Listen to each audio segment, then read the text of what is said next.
এই শ্রমিকদের দেখে তোমাদের কি মনে হচ্ছে জানি না, আমার কিন্তু ওরা কাজ করে এই কবিতাটার কথাই মনে পড়ে গিয়েছিল সেদিন। এই রকম নদীর ধারে আমরা কিন্তু অনেকক্ষণ বসেছিলাম আর সমানে এদের কাজগুলো দেখছিলাম। দেখতে দেখতে কত রকমের যে চিন্তা ভাবনা মাথায় আসছিল সেটা বলার নয়। ভাবছিলাম কত কষ্ট করতে হয় এদের। আমরা তো শহরে থাকি, এই সামান্য কষ্ট সামান্য গরমেই কেমন একটা পাগল পাগল হয়ে যায়।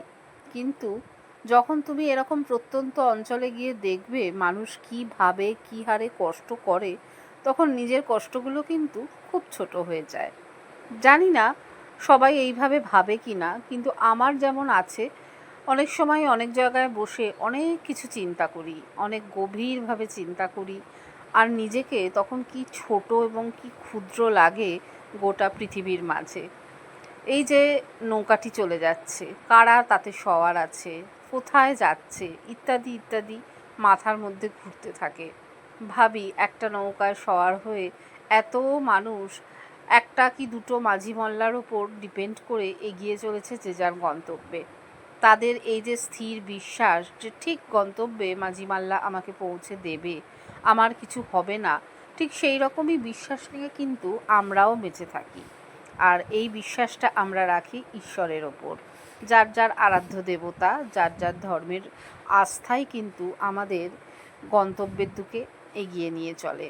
আমরা জানি এক এবং আদি অনন্তে একসময় গিয়ে আমরাও মিশে যাব এবং তিনি আমাদের জন্য ভালো কিছুই করবেন, সেই ভরসায় কিন্তু আমাদেরকে এগিয়ে নিয়ে চলে। এরকম কত যে ভাবনা আমার মাথার মধ্যে ঘুরঘুর করে কি জানি, এত ভাবনা আসে কোথা থেকে।